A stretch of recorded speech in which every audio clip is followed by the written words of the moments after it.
Live Tamil செய்திகள். இந்திரஜியின் கடந்த கால வாழ்க்கையில் அவர் பட்ட கஷ்டங்களும் துன்பங்களும் சொல்லனா துயரங்களும் மற்றவர்களால் ஏற்றுக்கொள்ளக்கூடிய ஒன்றாகவே இருக்கின்றது.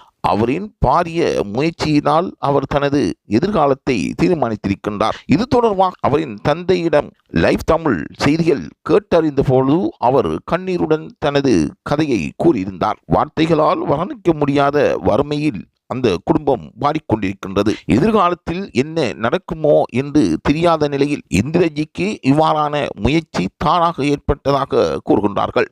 இந்திரஜியின் குடும்பம் மலையகத்தில் பதுளை மாவட்டத்தில் வாழக்கூடியதாக இருந்தாலும் அது நாளுக்கு நாள் வருமானத்துக்காக மிகவும் கஷ்டப்பட்டு கொண்டே வாழ்ந்து கொண்டு வருகின்றது.